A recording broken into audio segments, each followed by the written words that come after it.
dar início com as notícias desta quarta, estamos recebendo aqui nos nossos estúdios o médico veterinário Gilson Piva Filho, ele que vai falar para a gente a respeito da campanha de vacinação antirrábica dos cães e gatos a partir da próxima sexta-feira, dia 29 de julho. Isso mesmo, Gilson, bom dia. Isso. Bom dia, Thalita, bom dia, Alex, bom dia a todos os ouvintes da Cultura FM. É isso aí, eu vim trazer notícias, né, da nossa campanha de 2022 de vacinação de cães e gatos contra a raiva. Ô Gilson, quais animais que podem ser vacinados, né, a partir de que idade? Thalita, a vacinação ela vai acontecer para cães e gatos, exclusivamente para esses animais. Para muitos pode ser uma pergunta boba, né, mas para nós é importante ressaltar isso daí. Por quê? Porque tem muita gente que nos procura lá querendo vacinar outras espécies, né? Coelho, roedores, né? E não tem necessidade. A campanha visa, né, foca nos cães e gatos, que é a de maior quantidade, né, no nosso município. Então nós vamos fazer esse trabalho nesses animais a partir de 3 meses de idade. Qualquer animal, seja fêmea ou macho, acima de 3 meses de idade, já está apto a ser vacinado. E a campanha esse ano acontece como nos anos anteriores, né, nas escolas, né, o pessoal pode levar os animais. Qual horário que vai ficar disponível? Thalita, nós vamos começar agora, dia 29 de julho, o primeiro dia da campanha, que vai ser no ESF do Santa Lúcia. Então nós não vamos fazer mais nas escolas. Desde o ano passado, nós fizemos dessa forma e surtiu efeito, então nós não vamos mais fazer em um único dia a campanha de vacinação. Nós vamos trabalhar um dia em cada ponto e aí nós vamos fechar a campanha com o dia D. Uhum. Então, dia 29 de julho, na próxima sexta, vai ser lá no ESF Santa Lúcia. A vacinação vai começar das 8 da manhã e termina às 16 horas. E aí depois, na semana seguinte, na segunda-feira, dia 1º de agosto, aí nós vamos estar lá no ESF Dona Hilda, vacinando no mesmo horário. Depois, no dia 3 de agosto, na quarta-feira, nós vamos estar lá no campus da UFMS.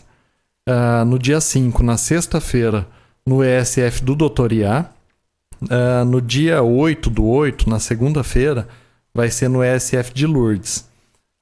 E no dia 10, vai ser lá no Salão Paroquial do Santo Antônio, da Igreja Santo Antônio. Então, todos no mesmo horário, das 8, a vacinação, até às 16 horas. Falo que é às 8, mas às 7 horas a gente já chega no local para preparar o local. Vacinar mesmo, a gente vai começar só às 8 da manhã.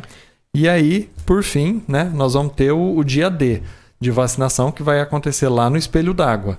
Vai se dar num sábado, né, dia 13 de agosto. E a gente espera que o efeito desse dia D seja da mesma forma que o ano passado. O ano passado nós vacinamos mais de 3 mil animais só nesse dia lá no Espelho d'Água. Então a gente espera que o pessoal nos atenda, né? O apelo aí, venha vacinar seus animais, imunizá-los. Com base nos números aí do ano passado, né? Quantos animais vocês pretendem vacinar no total esse ano, Gilson? A gente pretende vacinar os 11 mil animais, porque veio 11 mil doses para nós, né?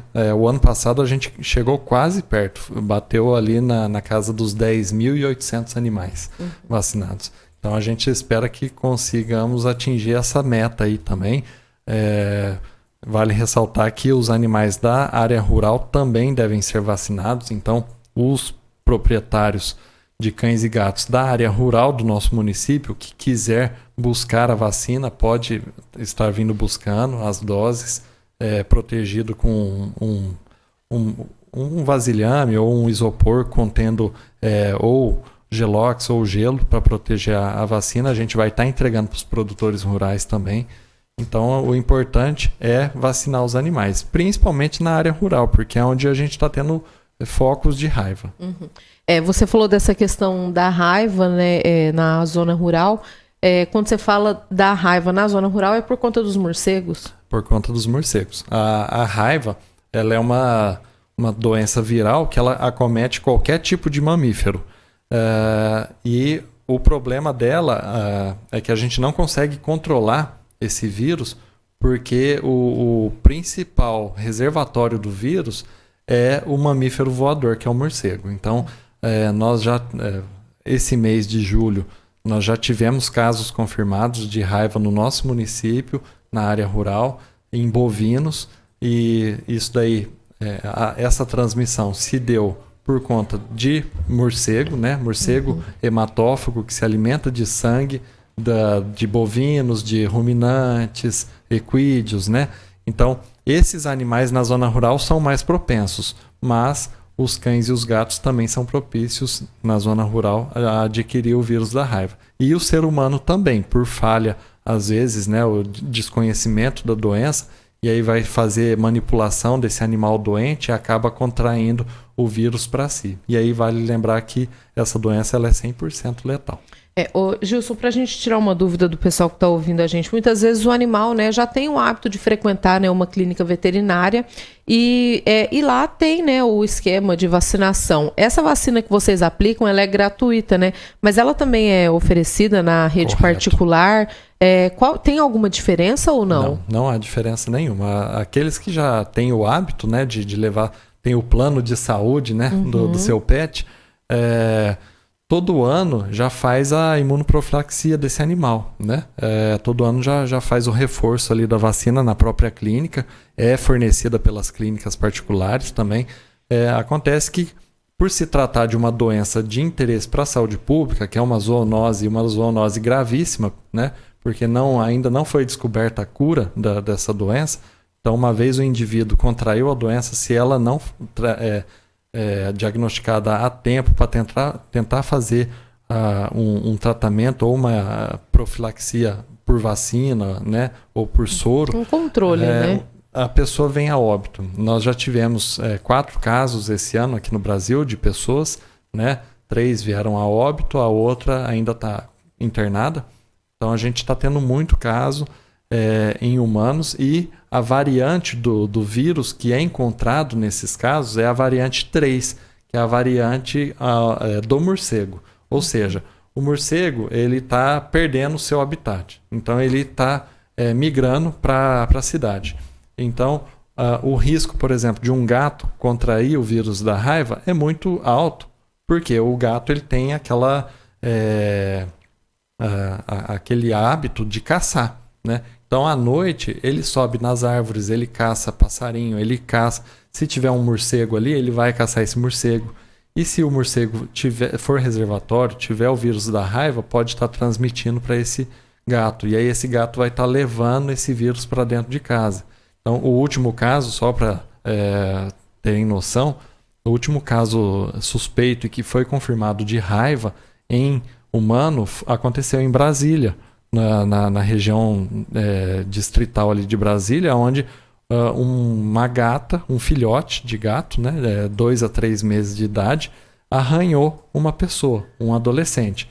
E na arranhadura, ele passou o vírus para essa pessoa. O gato foi diagnosticado positivo para raiva, variante 3 também, que é a do morcego.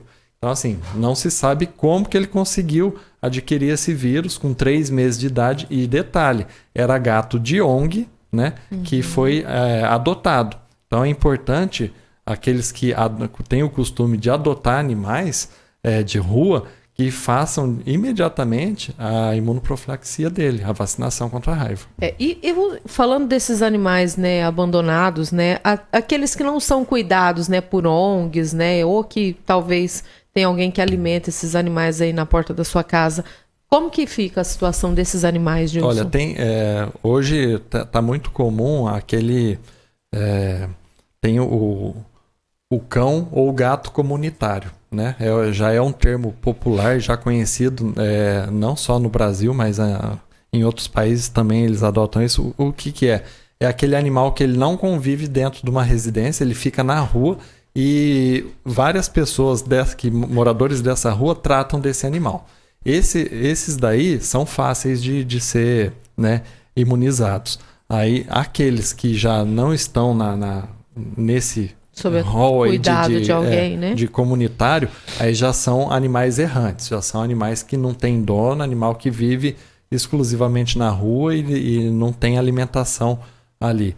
Então, esses animais já é mais difícil. Por quê? O nosso município ainda não possui um centro de controle de zoonose para capturar esse animal e abrigar esse animal e fazer a profilaxia dele, fazer um serviço de investigação de zoonose nele, castrar esse animal e devolver ele para o seu ambiente. Hoje não é permitido mais fazer o que era feito antes, de você pegar um animal, levar ele para um abrigo, né? Um CCZ, e aí você faz um teste nele ali, deixa ele por um período para adoção. Se ele não for adotado, ele ser feita a eutanásia nesse animal. Hoje já não é mais permitido isso. Então, em alguns municípios que já é realidade o CCZ, eles devolvem para o ambiente esse animal. Faz a castração, faz teste de leishmaniose, faz imunização da raiva nesse animal e devolve ele para a rua. Porque tem animais que não... O próprio instinto dele, ele não consegue mais conviver em sociedade, em uma também, residência. Né? Ele prefere ficar na rua do que ficar dentro de casa. E falando da doença da raiva em si, quais são os sintomas, né, no animal? Assim como a leishmaniose, ele também pode levar o animal a óbito, né? E o animal ele apresenta aí quais sintomas visíveis, né, para o dono aí, para a pessoa poder estar observando? Nós temos 2 tipos de sintomas clínicos, são distintos, né, mas que o vírus da raiva pode causar, que é o sintoma da raiva furiosa e o sintoma da raiva paralítica. A raiva paralítica ela acontecia muito em animais herbívoros, né? Então, nos bovinos e nos equinos, o que a gente via, né, nas propriedades rurais, os animais positivos, era a paralisia de membro posterior, paralisia de cauda, o animal cambaleante, sem coordenação motora alguma, ele começa a andar em forma de círculo, perde essa coordenação, ele vai para o chão, fica em decúbito lateral, deitado ali de lado, e aí ele não vai conseguir se levantar mais. Aí nisso há uma paralisia de musculatura da deglutição desse animal, e é onde ele não consegue beber água, não consegue engolir alimento, e aí a produção de saliva, como ela não vai ser deglutida, ela expõe-se para fora. É onde afeta todo o sistema nervoso. É onde a pessoa fala que o animal está babando, né? Mas na verdade não é que ele está babando, é que ele não consegue deglutir. E o vírus, ele se multiplicado ali no organismo, principalmente nas glândulas salivares desse animal. Então, o risco nesses animais é do que? A pessoa introduzir a mão na boca do animal, porque o mugido do bovino, ele fica mais rouco quando ele tem o vírus da raiva. Então, é um mugido diferente, atípico do comum, né? E aí a pessoa, o proprietário ou o seu funcionário acha que esse animal está engasgado, porque não está conseguindo engolir nada, o mugido está rouco, e aí ele vai tentar desengasgar esse animal e vai enfiar a mão na boca desse animal. É onde mora o perigo. Essa é a raiva paralítica. A raiva furiosa é a mais comum nos animais, nos pets, né? Nos cães, nos gatos, que é de fato, como diz, né? Furiosa, o animal ele vai se distanciar dos seus donos, ele vai ficar isolado em local mais escuro, porque a raiva ela leva uma fotofobia no animal, ele não vai querer ficar no sol ou próximo de uma luz forte, ele vai tentar ficar escondido embaixo de alguma coisa, né? E aí ele vai ficar ali quieto, né? E se você chegar perto, ele vai se mostrar agressivo, né? E da mesma forma, vai ter a paralisia de musculaturas, né, desse animal, a ponto que ele vai começar a babar bastante, né? Vai soltar bastante saliva ali. Aí todos os animais vêm a óbito uma vez que começou os sintomas, num prazo médio aí de 10 dias, ele já vem a óbito por paralisia da musculatura da respiração. E esses sintomas, então, quando eles se apresentam, acredito que a doença já esteja aí no estágio bem avançado, isso, né? Quando inicia-se os sintomas, significa que já não tem mais o que fazer. Começou os sintomas, o que você deve fazer é isolar o animal e deixar ele em observação por 10 dias, que é o período médio de incubação do vírus até levar esse animal a óbito. Uhum. Para a gente, então, poder finalizar, Gilson, agradeço a sua presença, a sua disponibilidade, né, de trazer essas informações aqui aos nossos ouvintes. Vamos reforçar, então, os horários, né, para esse primeiro dia da campanha. Vocês vão estar lá no ESF Santa Lúcia. Vamos reforçar o horário, então, para o pessoal. Essa campanha vai ser voltada só para os moradores lá do bairro Santa Lúcia ou não? O pessoal de outros bairros também podem estar indo lá? Aqueles que, né, às vezes, por outros motivos não pode, nas outras datas, estar levando seu animal, pode, sem problema nenhum, levar o seu animal lá no Santa Lúcia. A gente vai fazer lá, mas para atender o público, os moradores, né, do bairro Santa Lúcia e ali a região do Paineiras, né? Que é uma região grande. O Santa Lúcia é muito grande, o Paineiras também. Então, agora dia 29 de julho, a gente conta com a presença aí da população. Leva seu animal, seu cão, seu gato, né? Se você não tiver condição de levar seu animal e você tem alguém que possa fazer a vacinação para você na sua residência, você pode estar indo buscar as doses, desde que leve um isoporzinho com gelo ou com um gelox, para a gente estar fornecendo as doses. A dose já vai pronta só para aplicar no animal. E leva a carteirinha de vacinação do seu animal também. Muito obrigada, Gilson. Agora são 11 horas e 2 minutos.